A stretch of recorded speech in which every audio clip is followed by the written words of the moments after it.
안녕하세요. 반갑습니다. 유수하입니다. 예. 네, 오늘도 제가 돌아왔습니다. 여러분들의 편안한 숙면을 위해서. 예. 오늘은 도시전설이나 괴담을 읽을 건 아니고요. 세상에 존재하는 으스스하고 기괴한 과학 실험들에 대해서 알아볼 겁니다. 사실은 이런 과학 실험들이 귀신 이야기라든지 괴담, 도시전설 이런 거에 비하면은 덜 무서울 수밖에 없어요. 하지만 앞전에 말씀드렸던 그런 이야기들은 전부 지어낸 이야기일 확률이 높습니다.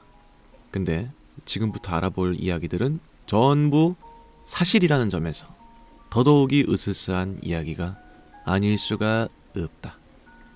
이런 말씀 드리면서 오늘은 또 어떤 과학 실험들이 있었는지 같이 한번 알아보도록 하겠습니다.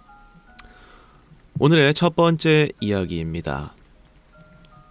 내 잘못 아니야 라고 하는 이야기네요. 내 잘못 아니야. 많이 하는 말이죠. 네. 책임 전가를 할 때 보통 많이 하고, 그리고 내 마음이 상하기 싫어서 남의 탓으로 돌리기도 할 때 이런 말들을 많이 하는 것 같아요. 과연 어떤 것과 연관되어 있는 그런 실험일지 궁금한데 지금부터 같이 한번 알아보도록 하겠습니다. 예. 자, 지금 여러분들께서 보고 계시는 이 사이트는 나무위키입니다. 여기에 밀그램의 복종 실험이라고 하는 문서가 있어요. 1961년 예일대학교의 심리학과 조교수였던 스탠리 밀그램이 실시한 권위에 의한 복종에 관련된 실험이었다고 합니다. 어떤 실험이었는지 조금만 더 상세하게 알아보죠. 먼저 밀그램이라고 하는 이 사람이 실험을 할 테니까 사람들 모이세요 라고 해가지고 사람을 뽑았어. 나이가 20대에서 50대 사이인 남자들 40명을 모은 겁니다. 이 사람들을 모아놓고 누군가가 뭘 잘못했을 때 꾸짖거나 어떤 벌을 주면 그 사람이 더 나은 결과물을 낼 수 있을 것인가에 대한 실험을 할 겁니다 라고 해서 40명을 모은 거야. 일단 그렇게 모은 40명의 사람들을 두 부류로 나눴어요. 한 부류는 학생, 다른 한 부류는 교사입니다. 실험을 할 때는 그룹 실험이었기 때문에 학생 1명, 교사 1명 이렇게 뽑아서 그룹으로 들어가게 돼요. 학생 역할을 하는 사람은 전기 의자에 묶입니다. 그 상태에서 문제를 풀게 되고요. 교사 역할을 하는 사람은 어떤 방에 들어갑니다. 그 방에는 이제 전기 충격을 가할 수 있는 기계 장치가 있는 방인데, 학생이 전기 충격 의자에 묶여있다 했잖아요. 어떤 문제를 풀다가 틀리면 안쪽 방에 있던 교사가 전기 충격 스위치를 탁 켜는 거야. 그 교사 방에 있던 전기 충격 발전기는 15V부터 450V까지 15V 단위로 총 30개의 스위치가 있었어요. 15V 정도면은 짜릿할 정도겠지만 이제 한 300V가 넘어가면 사람한테 실제로 위험할 수 있는 그런 거였는데, 여튼간에 그렇게 전기 충격을 줬을 때 상대방으로 하여금 더 나은 성취를 끌어낼 수 있을 것인가에 대한 실험을 할 겁니다 라고 이제 한 거야. 사실 근데 이건 가짜예요. 가짜 실험입니다. 겉으로는 그런 실험인 척 하는데 실제로 하고 싶었던 건 다른 실험이었던 거지. 물론 주어진 상황은 완전 똑같은데 학생 역할, 그러니까 전기 충격을 받으러 들어가는 역할 있잖아요. 그 사람들은 다 전문 배우야. 전문 배우가 들어가고 전기 충격도 없어. 그냥 스위치를 올리면 배우 역할을 하는 사람이 전기 충격을 마치 당한 것처럼 이렇게 소리를 내는 거야. 교사 역할을 하는 사람은 다른 방에 있기 때문에 실제로 전기 충격이 들어가는지 안 들어가는지를 소리로만 들을 수 있단 말이에요. 그래서 실제로는 하고 싶었던 게 뭐였냐? 교사 역할을 하는 이 사람들에 대한 실험을 하고 싶었던 거예요. 실제로 나한테 해야 되는 과업이 주어졌을 때, 그러니까 이제 여기서는 학생이 문제를 풀다가 틀렸으면 전기 충격을 줘라 라고 하는 거였겠죠. 그런 과업이 주어진다고 하더라도 생명의 위협이 있을 수 있잖아. 일정 볼트 이상 올라가면. 그러면 자기가 스스로 멈추겠지. 그러니까 인간의 도덕성에 대한 실험을 하고 싶었던 거죠. 근데 누가 봐도, 아무리 생각을 해봐도 200볼트 이상 넘어가면은 위험할 수 있겠다 이 생각이 들잖아요. 그러니까 하십시오 라고 해도 저 죄송한데 이건 진짜 아닌 것 같습니다. 저 실험 못할 것 같습니다. 이렇게 누군가는 이런 말을 할 것이다 라고 생각을 한 거예요. 그래서 이제 밀그램은 실험을 시작하기 전에 450볼트까지 올릴 사람은 아마 0.1%가 될까 말까일 것이다 라고 예상을 했어요. 그리고 300볼트 이상 올릴 사람들도 3% 될까 말까 이렇게 생각을 했어. 왜냐면은 그 기계에다가도 경고 메시지를 붙여놨대요. 300볼트 이상 넘어가면은 인체에 해로울 수 있다 라고 적어놨다는 거야. 그렇게까지 돼 있으면 누구든지 간에 양심의 가책을 느껴서라도 실험을 중단하겠지 라고 생각을 한 거야. 근데 이게 교수가 혼자 들어가서 그냥 문제 틀렸어? 탁 켜! 이렇게 하는 실험이 아니라 교수의 뒤에 진행 요원 한 명이 있어요. 그 사람이 지금 15볼트 켜세요. 이렇게 하면은 교수가 켜야 되는 실험이었던 거야.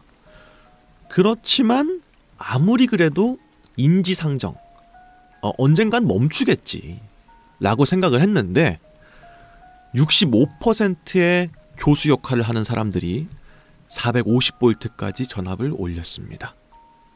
그리고 300볼트 이상의 스위치를 켰을 때부터는 안쪽에 이제 학생 역할을 하는 사람들이 아주 고통스러운 비명을 질렀어요. 가슴이 아프다면서 실험을 그만둘 것을 간청하고, 또 전압이 너무 높아지면은 마치 죽은 것인 것처럼 반응을 안 하는 그런 연기까지 했다는 거예요. 그런데 놀랍게도 사람들은 그렇게 상대의 학생이 반응을 하지 않는 정도의 단계에 오더라도 450볼트까지 전압을 계속 올렸다 라고 하는 겁니다. 물론 대부분의 사람들이 이 과정에서 굉장히 불편함을 느꼈습니다. 그리고 실험의 목적이 과연 뭘까? 라고 의심을 하기도 했어요. 하지만 그런 반응을 보일 때마다 이제 밀그램이 하세요.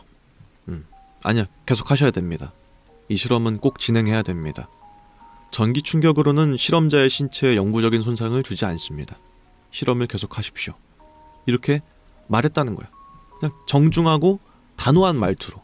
그러면은 처음에 이게 맞아요? 이게 괜찮은 거예요? 라고 하면서 안 하려고 했던 사람들도 괜찮아요, 하세요 라고 하는 말만 들으면 스위치를 켰다는 거야.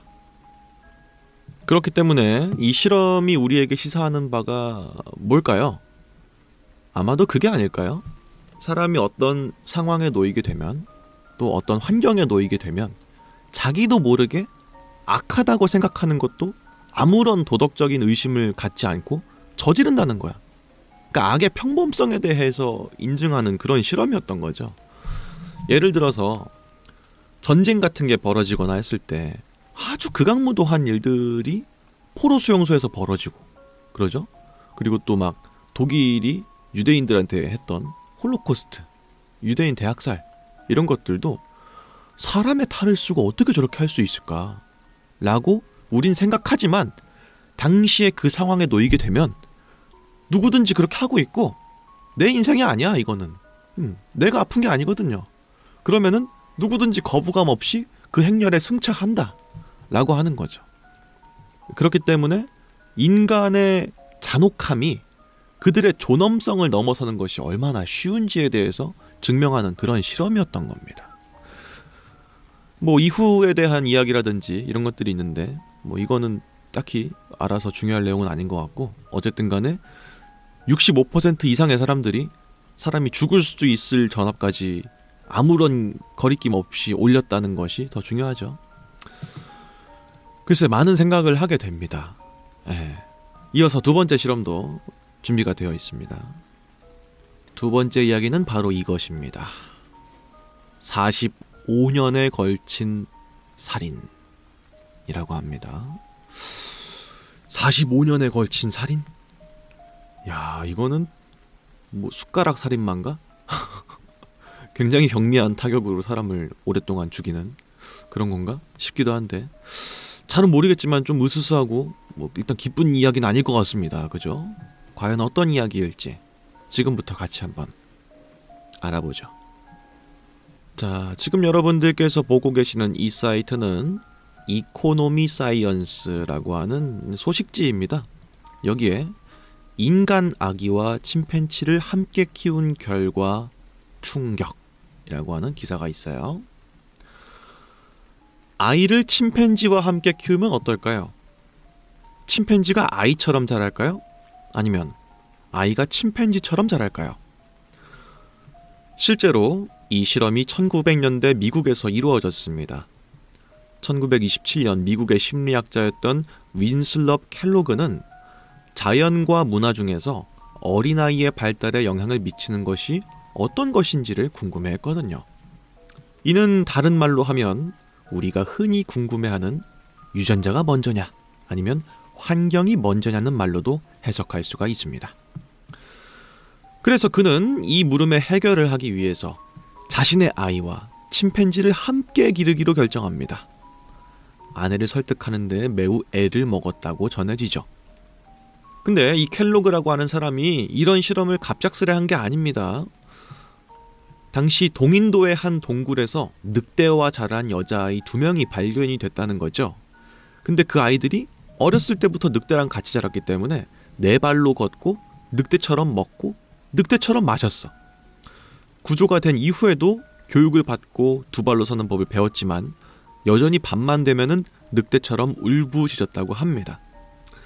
그걸 보고 켈로그 이 사람이 그거는 저 아이들이 지능이 낮기 때문에 그런 게 아니라 그렇게 같이 컸기 때문에 그런 게 아닌가, 그런 생각을 한 거야. 그러면 만약에 야생 침팬지를 내 아이랑 같이 키우게 되면 이 침팬지가 인간처럼 행동할까? 이게 궁금했던 거죠. 그거를 자신의 아이를 이용해서 실험을 하게 된 겁니다. 그래서 1931년 6월 26일 당시 7개월 됐던 침팬지 9화를 인간의 집 켈로그의 가정으로 입양을 하게 됩니다. 10개월 된 켈로그의 아들 도널드와 침팬지 9화는 9개월 동안 한 가족처럼 지냈습니다. 똑같이 기저귀를 채우고 똑같이 옷을 입히고 유모차에 태워서 산책을 시켰죠. 이 둘은 동일한 교육을 받았습니다. 공포에 대한 민감성을 실험하기도 했죠. 날마다 키와 몸무게, 혈압을 재고 지각과 운동 기능에 대한 실험을 하기도 했습니다. 그런데 놀라운 것은 침팬지 9화가 놀라울 정도로 인간의 환경에 잘 적응했다고 합니다. 심지어 인간인 도널드보다 여러 부분에서 더 나은 모습을 보이기도 했습니다. 더 말을 잘 들었고요. 입맞춤으로 용서를 청하기도 하고 대소변도 먼저 가렸습니다. 그에 반면에 인간 아기 도널드가 침팬지 9화에 비해서 더 우월한 능력은 한 가지, 딱 한 가지였습니다. 바로 모방이었죠. 도널드는 9화를 잘 따라했습니다. 9화가 장난감을 발견하고 놀이를 개발하면 도널드가 그대로 따라했습니다. 9화가 먹이를 달라고 할 때 내는 소리를 완벽하게 흉내내기까지 했죠. 이런 실험을 당시 10개월에 시작했던 도널드가 19개월이 될 때까지, 그리고 7개월이었던 9화가 16개월이 될 때까지 진행을 하게 됐습니다. 근데 이후에 실험을 중단한 이유는 정확하게 알 수가 없고요. 하지만 추측컨대 침팬지가 인간처럼 자라는 실험을 하고 싶었는데 반대로 인간이 침팬지처럼 자라기 때문에 그걸 보고 실험을 급하게 멈춘 게 아닌가라고 하는 추측은 있습니다. 왜냐면 당시 19개월이었던 도널드가 사용할 수 있는 낱말이 단 3개밖에 없었습니다. 평균 또래 아이들이 대략 한 50개의 가량의 단어를 구사하고 문장을 만들기 시작하는 거에 비하면 너무 느린 거죠. 그 모습을 봤을 때 자기 아이가 침팬지처럼 자라는 걸 아내가 두고 봤겠어요? 그러니까 갑작스럽게 실험을 중단한 게 아니었을까 라고 하는 추측은 있습니다. 여튼간에 이렇게 9개월 동안의 실험이 끝이 나게 됐고요. 침팬지와 인간 아이의 동거가 이제 앞으로 어떤 결과를 가져왔을까?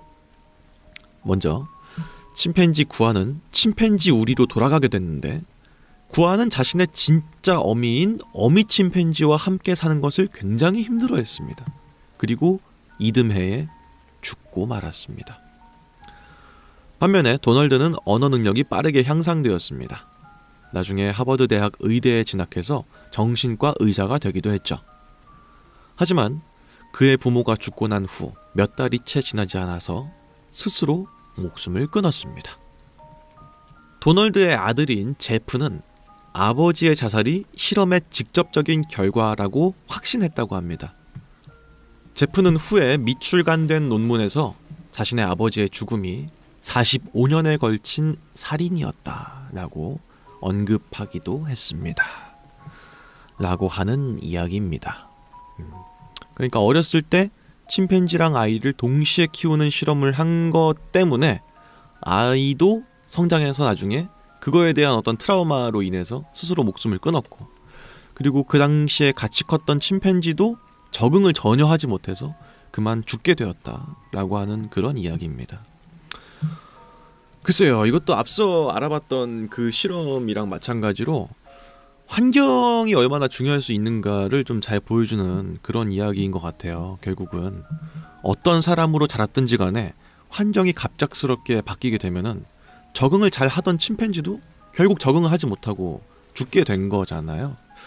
그런 걸 봤을 때 환경이 정말 중요하다, 이런 생각이 들기도 하고, 동시에 이런 실험을 심지어 자신의 아이를 실험체를 삼아서 실험을 했다는 점에서 인간은 참 잔혹한 동물이다, 이런 생각이 들기도 하는 그런 아주 으스스한 실험이 아닐 수가 없다, 이런 생각이 드네요. 어쨌든 간에 옛날에 이 실험 1900년대 실험이잖아요. 이게 이때는 정말 도덕적인 그런 거에 대한 가책 같은 게 없었나 봐.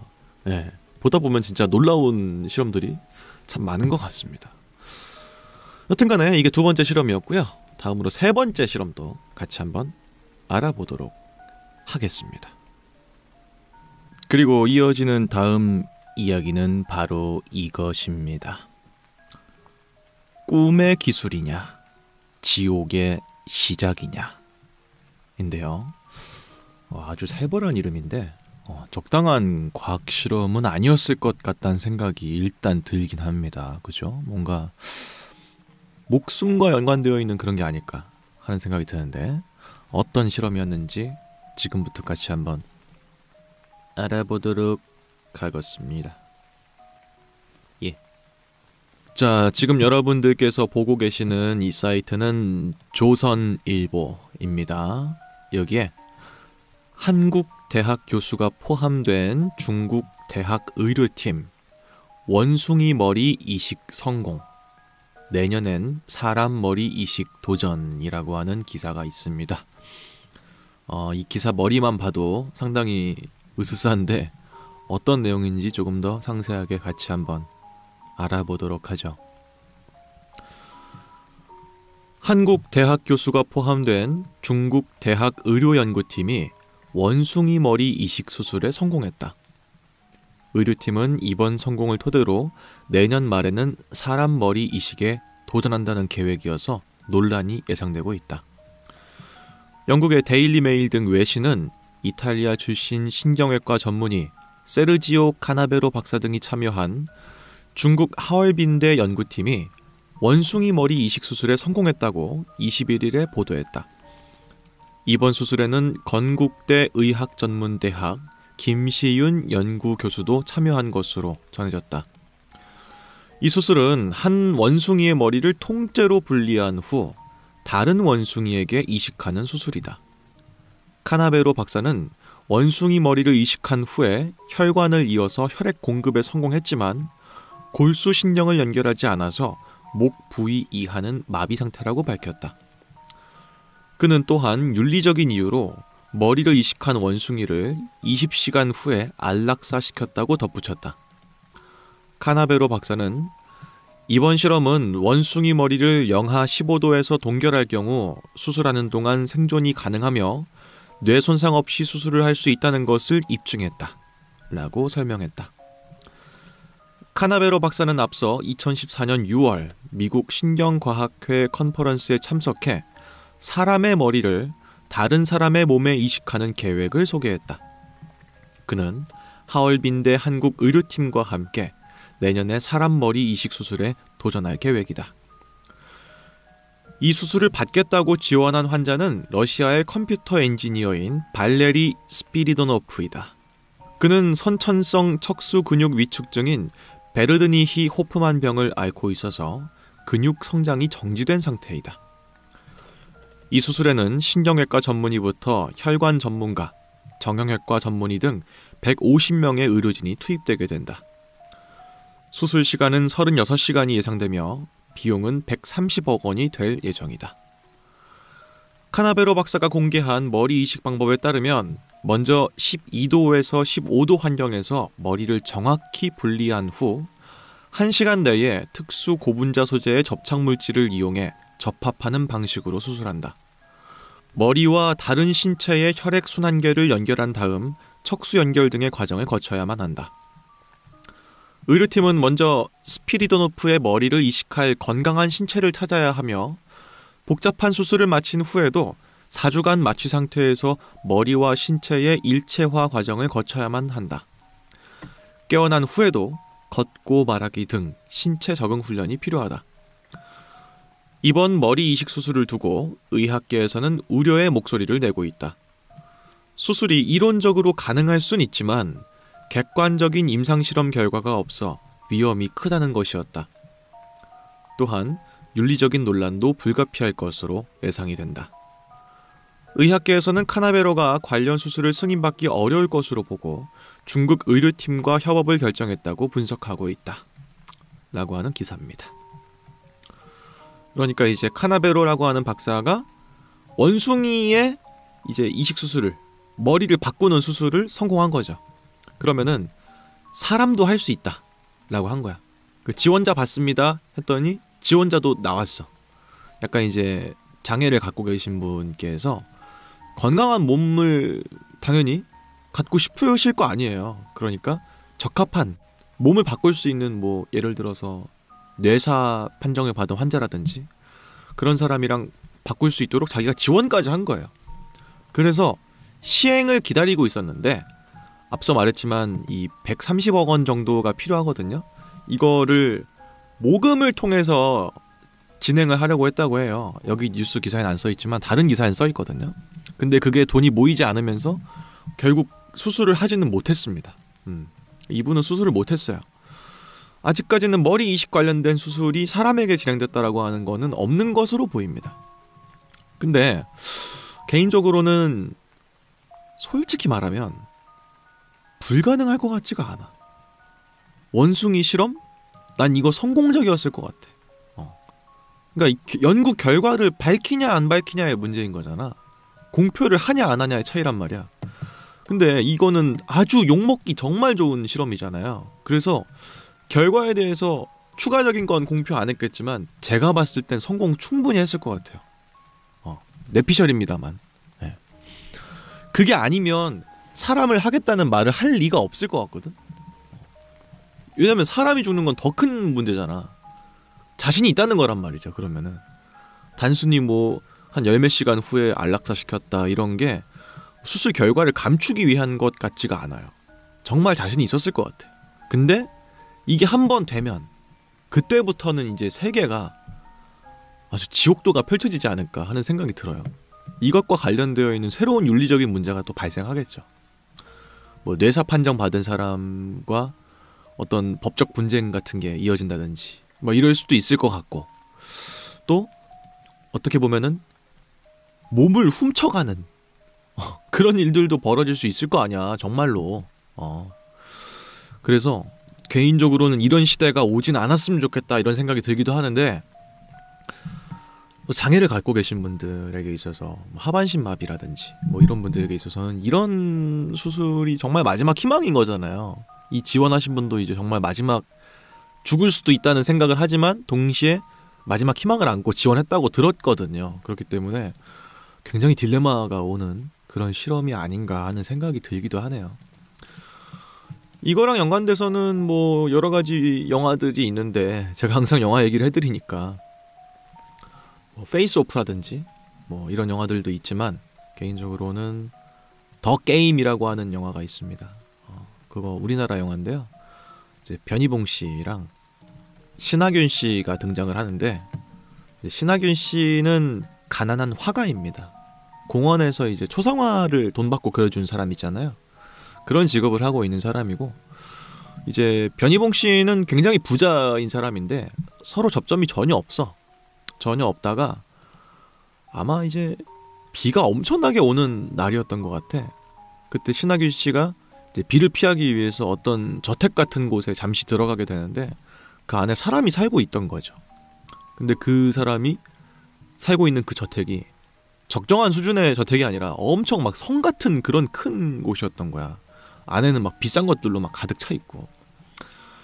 근데 그 사람이 갑자기 게임을 제안합니다. 젊은이 나랑 게임 하나 할 텐가 하면서 제안을 하는 거야. 그래서 어떤 게임을 말씀하시는 거죠? 했더니 굉장히 심플한 게임인데 휴대폰을 꺼내가지고 010을 눌러요. 그 다음에 내가 3 부르면 상대방이 8, 또 내가 다음에 6, 상대방이 또 1, 이런 식으로 번호를 하나 서로 번갈아 가면서 말하는 거야. 그렇게 이제 4번 정도 하면은 총 8글자가 완성되죠. 010 땡땡땡땡 땡땡땡땡 이렇게 되잖아요. 그래서 전화를 걸기 전에 전화를 받을 사람이 여자인지 남자인지 맞춰보는 게임을 하는 거예요. 확률은 50대 50입니다. 그죠? 그 게임을 제안을 하는데 신하균 씨가 코웃음을 치는 거야.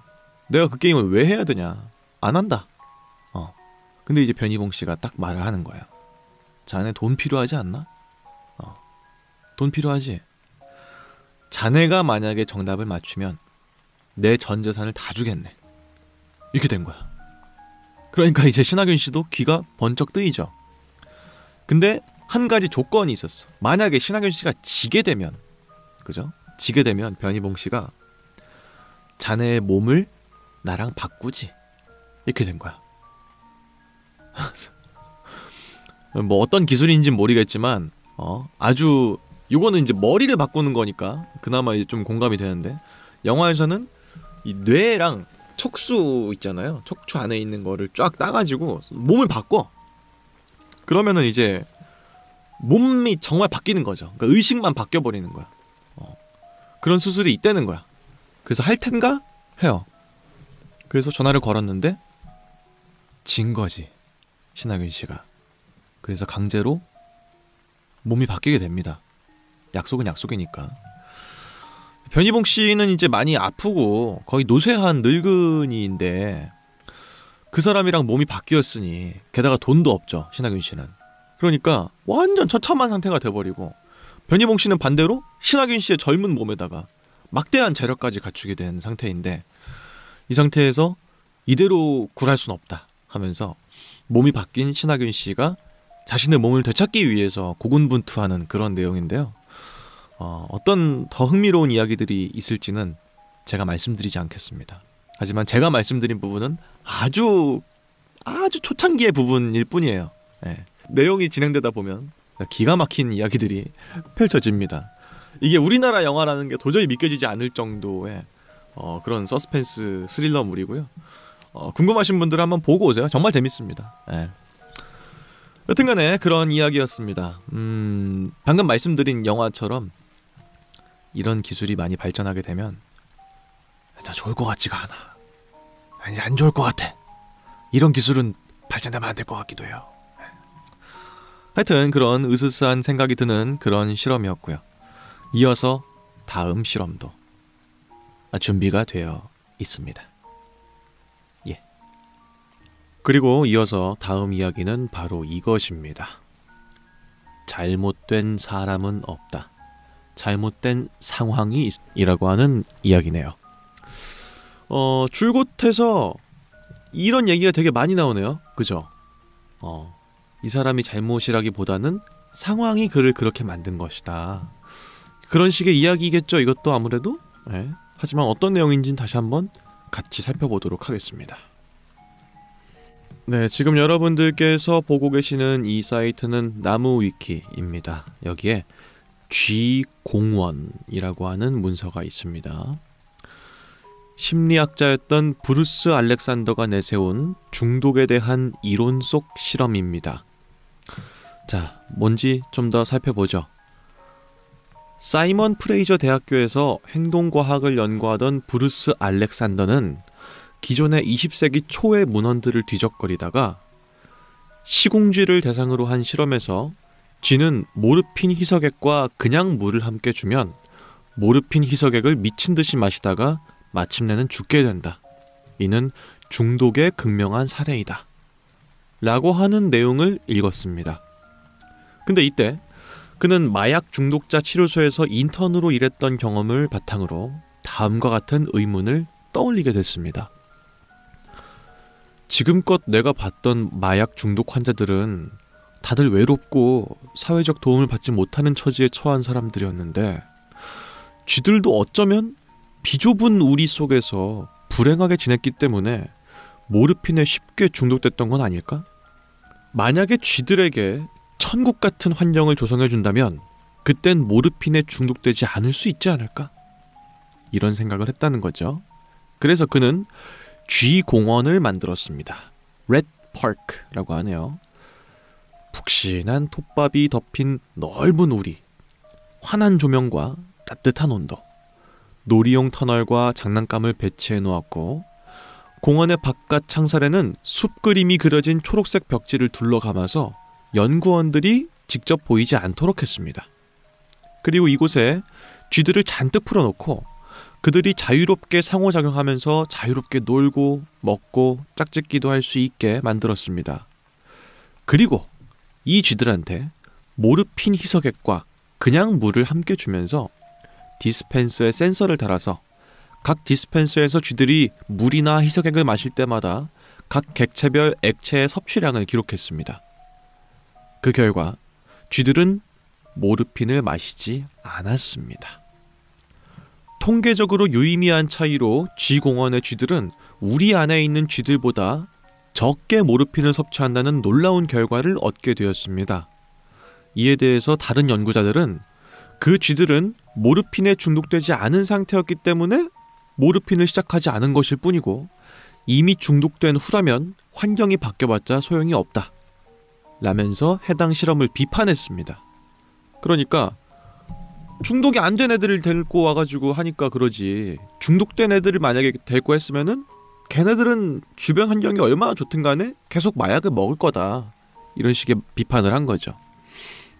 그러자 내친김에 알렉산더는 아예 57일 동안 강제로 모르핀 희석액만 먹여서 중독시킨 쥐들을 쥐공원에 풀어놓고 이들에게 다시 한번 모르핀 희석액과 그냥 물을 함께 배급했습니다.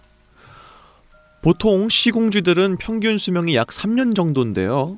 57일 동안 중독을 시켰다는 거는 사람으로 치면 거의 4년 동안을 중독시킨 셈입니다.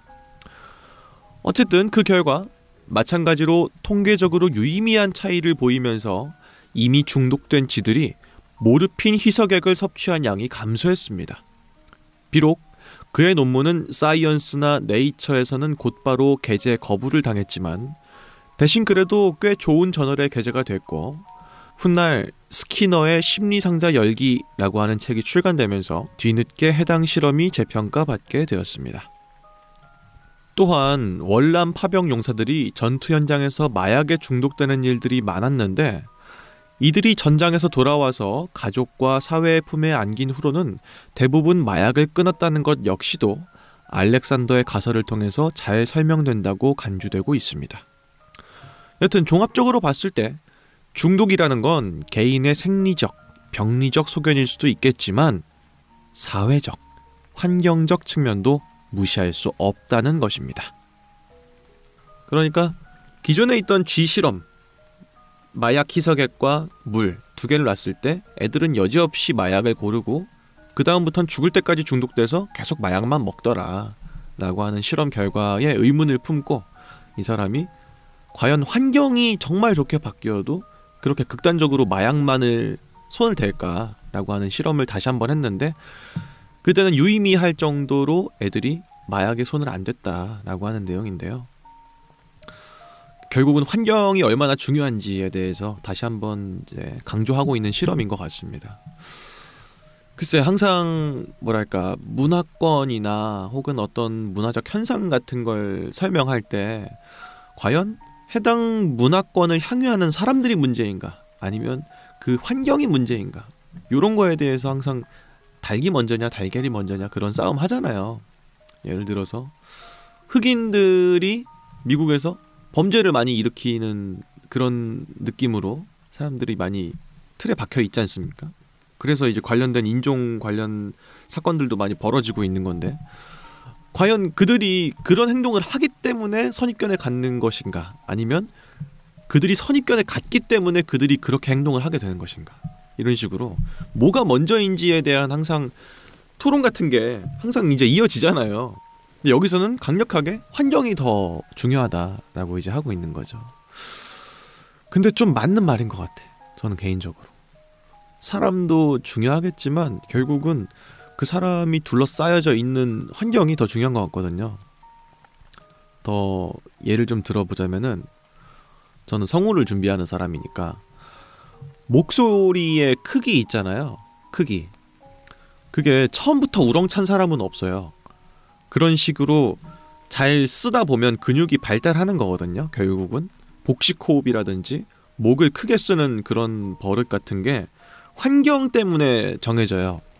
그러니까 처음부터 이런 사람은 없다는 거야. 결국은 그게 근데 얼핏 보면 유전처럼 보이기도 하거든요. 근데 유전이 전혀 아닙니다. 오히려 성장 과정에서 어떤 집안 분위기에서 자랐는지가 좌우해요. 크게 좌우해요. 예를 들어서 집이 좁아. 그리고 집이 조용해. 부모님들이 책 읽는 거 좋아하고 뉴스도 잘 안 보고 막 신문 읽으시고 이러면은 소리를 크게 낼 필요가 없잖아. 그 집에 사는 자녀가. 그죠? 그래서 소리와 관련된 근육을 많이 안 쓰다 보니까 작은 소리로만 대화를 하게 돼요. 그래서 소리를 크게 더 훈련받지 않으면 평생 작은 소리만 내거든.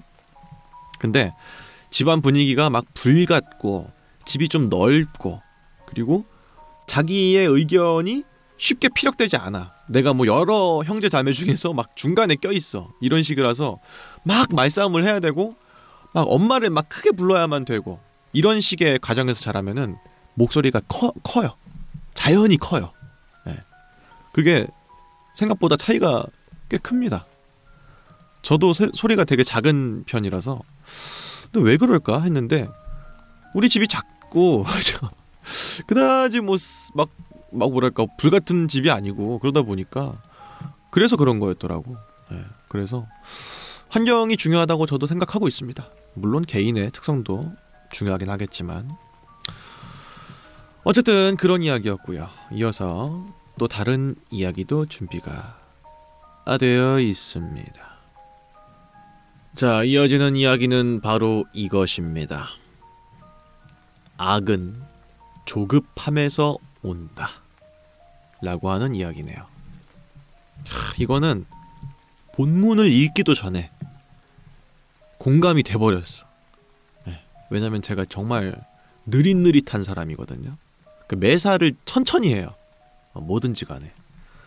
그런 사람한테 이 한국 사회는 채찍질을 이제 요하죠. 항상 더 빨리 해.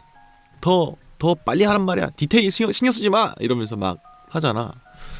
여태까지 많이 그렇게 살아왔는데 그럴 때마다 너무 힘들었어. 나는 왜 천천히 가게 두질 않을까 이런 생각을 했거든요. 어쨌든 그런 거랑 유사한 내용일 것 같아요. 뭔가 빠르지 않은 것이 선과 좀 연관이 돼 있고 빠른 것, 조급한 것은 악과 연관이 되어 있다. 이런 이야기일 것 같은데 지금부터 어떤 이야기인지 살펴보도록 하겠습니다. 자, 지금 여러분들께서 보고 계시는 이 사이트는 충청타임즈입니다. 여기에 선한 사마리아인 실험이라고 하는 기사가 있어요. 같이 한번 읽어보겠습니다. 어떤 사람이 강도를 만났다. 강도는 모든 것을 빼앗고 그 사람을 반쯤 죽여놓고 갔다. 마침 한 사제가 그 길로 가다가 그 사람을 보고는 피해서 지나갔다. 그 다음 레위 사람도 그 사람을 보고는 그냥 지나쳐버렸다. 그런데 여행 중이었던 어떤 사마리아인이 강도당한 사람을 가엾게 여겨서 상처를 치료해주고 돌봐주었다. 성서에서 예수님은 이 사마리아인 이야기를 비유로 들면서 누가 진정 강도당한 사람의 이웃이냐라고 묻는 대목이 있습니다. 그러니까 레위 사람은 그 사회의 지도층이고 사마리아인은 모두가 깔보는 아주 부회가족 천민 같은 그런 집단인데, 사제라든지 사회 지도층 같은 사람들은 휙휙 쓰러진 사람을 보고도 지나쳤지만 굉장한 하층민인 어떤 사람이 쓰러진 사람을 가던 길도 마다하고 도와준다면 과연 누가 우리의 이웃이라고 할 수 있느냐라고 했을 때 뭐 신분이라든지 그런 것들이 중요한 게 아니다. 누구든지 간에 선함을 베푸는 마음이 중요하다라고 하는 성경에 나오는 이야기죠. 선한 사마리아인 이야기가. 그런데 여기서 한술 더 떠서 선한 사마리아인 실험을 직접 해본 게 있는 겁니다. 심리학자 존 달리와 데니얼 베이트스는 이 비유적인 이야기를 바탕으로 인간의 도덕적 행동의 근원을 알아보고자 선한 사마리아인 실험을 진행했습니다. 이 두 심리학자의 질문은 도덕적 인간이 왜 타인의 고통을 외면할까였습니다. 왜 누군 도와주고 왜 누군 그냥 가냐 이 말이야. 자, 달리와 베이트스는 프리스턴 대학교 신학과 학생들을 두 집단으로 나누었습니다. 한 집단에는 성경에 선한 사마리아인이라는 주제를 놓고 설교를 하라는 과업을 줬고요. 다른 집단에게는 이와 관계없는 자유로운 설교 과제를 주었습니다. 그리고 다른 건물에 있는 예배당에서 설교하는 과제를 주었어요. 피험자들은 설교 준비를 하고 예배당으로 향했는데, 예배당으로 향하는 길 한쪽에는 강도에게 습격당한 사람이 쓰러져 있었습니다. 물론 이 사람은 분장한 연기자였고요. 미리 각본에 쓰인 대로 쓰러져 있던 것이었습니다. 연기자에게 피험자들이 지나가면 기침을 하면서 고통스러운 신음소리를 내며 도움을 요청하라고 시켜놨습니다. 두 심리학자가 주목한 것은 피험자인 신학생들에게 과제로 준 설교의 주제와 이들이 쓰러진 사람을 돕는 비율 간의 연관성이었습니다. 두 집단 중에 어느 집단의 학생들이 강도당한 듯 쓰러져 있는 사람을 많이 도왔을까요? 라는 건데요. 그러니까 이해가 되셨죠? 혹시 안 되실 분이 있을까봐 짧게 설명하면은, A라는 곳이 있고 B라는 곳이 있고, 그리고 A랑 B를 연결하는 통로 같은 그런 길목이 있다고 칩시다. 학생들이 A에 있는데 B에 가가지고 너네가 어떤 설교 같은 걸 학생들한테 전파를 해라 라고 과업을 준 거야. 사실은 과업은 페이크고, 가던 길에 만약에 쓰러진 사람이 있으면 그들이 구해줄까? 이거에 대한 실험이었던 거죠. 근데 집단을 둘로 나눴어. 한 집단은 그냥 자유주제로 설교를 해라 라고 하는 집단이었고, 나머지는 선한 사마리아인을 주제로 해서 설교를 해라 라고 하는 거니까, 누가 봐도 선한 사마리아인 이야기를 하러 가는 사람들이면 지나가다가 다친 사람이 있어도 더 도와줘야 되겠다는 생각을 할 거 아니에요. 당연히. 그죠? 근데 결과는 굉장히 충격적이었습니다. 쓰러진 사람을 돕는 비율을 결정했던 변수는요, 오직 설교 시작 전까지의 남은 시간이었을 뿐, 피험자들이 받은 설교 주제는 아무런 영향을 미치지 못했습니다. 선한 사마리아인을 주제로 설교를 하든 다른 주제로 설교를 하든 사람을 많이 돕는 거랑은 주제가 아무런 연관이 없었고, 그냥 내가 얼만큼의 시간이 많이 남아있나가 선행을 하는지 안 하는지를 갈랐다는 겁니다. 설교 시간까지의 긴 여유가 있던 피험자들은 63%가 쓰러진 사람을 도왔습니다. 그리고 적당한 시간이 남은 사람들은 40%가 쓰러진 사람을 도왔습니다. 근데 설교 시간에 임박했거나 늦은 사람들은 10%만이 그 사람을 도왔습니다. 즉 사마리아인의 선함을 설교하러 가면서도 자기가 바쁠 때는 정작 눈앞에 쓰러져서 도움을 청하는 사람을 돕지 않았다는 겁니다. 그렇기 때문에 본 실험에서 두 심리학자는 인간성이나 윤리의식보다도 조급한 마음, 그리고 얼마나 서둘러야 하는 상황이냐 아니냐가 도덕적인 행동을 하는데 더 큰 영향을 미칠 수 있다라고 정리를 했다는 그런 이야기입니다. 그쵸. 저도 좀 돌이켜보면은 내가 언제 뭔가 남들에게 더 친절하게 행동하고 서비스를 더 해주고 그랬는가를 떠올려 봤을 때 여유가 없으면 그런 게 그냥 안 보이잖아. 내가 급하니까. 근데 여유가 있는 상황이면은 한번 좀 쓱 돌아보게 되니까 더 돕고자 하는 마음이 생기는 것 같아요. 그래서 악은 조급함에 있다 라고 하는 그런 실험 결과였네요. 이런 식의 사고방식을 더 많은 사람들이 했으면 좋겠다는 생각을 하고 있습니다. 왜냐면은 전 느린 걸 되게 좋아하는데 우리나라는 너무 빠른 걸 좋아하는 것 같아가지고 저는 개인적으로 좀 살기가 힘들어요. 네. 어쨌든 간에 그런 이야기였고요. 이어서 다음 이야기도 준비가 되어 있습니다. 이어지는 이야기는 바로 이것이고요. 이 이야기가 오늘의 마지막 이야기입니다. 각인된 차별이라고 하는 이야기네요. 차별이라는 게 뭐 선입견 이런 것들 때문에도 많이 유발이 되는데 여기서는 좀 더 강력한 워딩을 쓴 것 같아요. 차별이라는 마음이 선입견 정도가 아니라 엄청나게 더 깊은, 뿌리 깊은 데까지 가다 있다, 이런 식의 말을 하고 있는 것 같은데요. 과연 어떤 이야기일지는 지금부터 같이 한번 살펴보시죠. 자, 여러분들께서 보고 계시는 이 사이트는 커먼즈라고 하는 교육 관련되어 있는 사이트인데요. 여기에 인형과 관련되어 있는 한 실험이 게재가 되어 있습니다. 심리학자 케네스 뱅클로프트 클라크, 그리고 그의 아내였던 매미 핍스 클라크는요, 흑인 아동에게 미치는 인종분리 정책의 심리적 영향을 측정하기 위해서 인형 연구를 고안했습니다. 그러니까 이 사회나 어떤 분위기, 흑백을 가르고 흑인들을 차별하게 대하고 이런 것들이 혹시 어린 아이들에게도 영향을 줄 수가 있는가에 대해서 인형을 사용한 어떤 실험을 했다는 겁니다. 그게 뭐였냐면요, 기저귀를 찬 플라스틱 인형 4개를 사용해서 3세에서 7세 사이에 아프리카계 미국인 아동들에게 인종적 인식과 선호도를 알아보기 위한 질문을 했습니다. 그러니까 쉽게 표현하면 기저귀를 찬 이제 인형 4개를 준비했는데 2개는 백인 인형이고 2개는 흑인 인형이었어요. 그거를 앞에다가 놓고, 애들 앞에다가 놓고 이런 질문을 하는 거예요. 너가 가지고 놀고 싶은 인형이 어떤 거야? 나한테 좀 골라가지고 줄래? 이런 식으로 물어본 거야. 또 멋진 인형은 어떤 게 멋진 인형이야? 혹은 못생긴 인형은 어떤 게 못생긴 인형이야? 유색인종처럼 생긴 인형은 어떤 인형이야? 너처럼 생긴 인형은 어떤 인형이야? 이런 식으로 흑인 아이한테 물어본 거야. 근데 대부분의 흑인 아이들이 백인 인형을 더 선호했고요. 백인 인형에게는 긍정적인 특성을 부여한 반면에 흑인 인형에게는 부정적인 특성을 부여했습니다.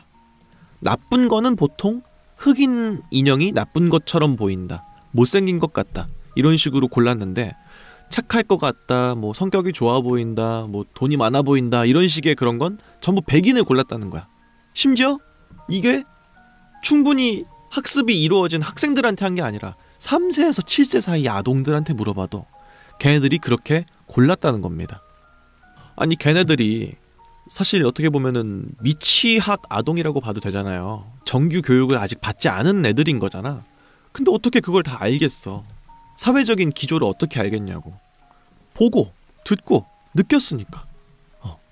그러다 보니까 결국은 자신의 인종에 대한 자부심보다도 자신의 인종에 대한 혐오감이 어렸을 때부터 생성이 된다는 거죠. 그렇기 때문에 사회가 만약에 백인이 더 옳다라고 계속해서 강조하면 백인뿐만이 아니라 흑인이나 다른 인종들도 백인이 옳은 거구나, 라고 생각을 하게 된다는 겁니다. 그렇기 때문에 전반적인 사회의 기조를 차별 없이 대하고 미디어 같은 것들도 어느 한쪽에 치우치지 않게끔 이렇게 대중들에게 보여줘야 아이들이 어렸을 때부터 잠재의식에서 피해나 이런 혐오감 이런 거를 갖지 않고 성장할 수 있지 않을까라고 하는 이야기예요. 사실은 PC, 정치적 올바름을 주장하는 많은 사람들이 이런 것 때문이었죠. 네. 왜 백인들만 주인공이야? 왜 너네 영화에는 아시아계가 없어? 이런 식으로 하면서 온갖 것들에 이제 블랙워시라고 할까? 원래 백인이었던 캐릭터들도 흑인 배우를 캐스팅해가지고 넣어버리고 이런 식이었잖아.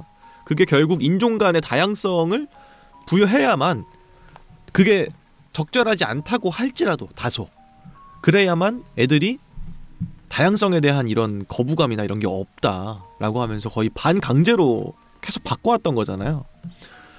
그런 식으로 인종이라든지 뭐 성소수자라든지 이런 식으로 다 때려박다가 지금 트럼프가 다시 정권을 잡으면서 싹 사라졌죠. 저도 이런 게 되게 중요하다고 생각해요. 제가 뭐 PC에 대해서 혐오하거나 그런 게 전혀 아닙니다. 근데 다만 그냥 백인이었던 애를 흑인으로 갈아치우면서 이건 흑인 영화야 라고 하는 게 아니라 블랙팬서라든지 그런 것처럼 진짜 아이덴티티가 있고 개연성이 충분히 있고 그 문화에 대한 확실한 이해도가 있는 상태에서 흑인들이 주인공인 영화를 만들면 내가 이해를 하겠다고. 그게 아니라 대뜸 그냥 백인을 그냥 갈아치워 놓고 흑인 넣고 아시아인 넣고 이러면서 PC 영화야 우리 이러면은 그게 너무 싫은 거예요. 마찬가지로 여성 히어로가 나오는 거 전 좋아요. 근데 사람들은 여성 히어로를 막 되게 싫어한다고 생각하는데 그게 아니라 적절한 서사가 없이 그냥 대뜸 여자도 남자만큼 강하다 이 메시지만 갖고 나오니까 반발감이 들 수밖에 없는 거야. 예를 들어서 에일리언 시리즈를 보세요. 거기에 이제 항상 여자 주인공이 나오잖아. 그 캐릭터에 대해서 반감 갖는 사람 아무도 없어. 왜냐면은 서사가 다 준비가 돼 있으니까. 여튼간에 이런 것들도 굉장히 중요하지만 이런 미디어를 만드는 사람들이 단순히 이게 중요하다고 해서 본질마저도 흐리면서 이걸 강조하는 건 저는 옳지 않다고 봅니다. 여튼간에 그래요. 오늘도 대략 한 8가지? 꽤 많이 알아본 것 같은데 전부 요즘에는 상상도 할 수 없는 실험이라는 게 재밌는 점들인 것 같아요. 그리고 으스스한 점이기도 하고요. 더 이상 이런 식의 실험은 있을 수가 없을 테니까. 여튼간에 여러분들은 또 어떻게 들으셨는지 참으로 궁금한데 모쪼록이면 즐겁고 흥미롭게 들으셨으면 하는 마음으로 이만 저는 여기서 물러가도록 하겠습니다. 지금까지 저는 유수하였습니다. 그러면은 다음 시간에 또 뵙죠.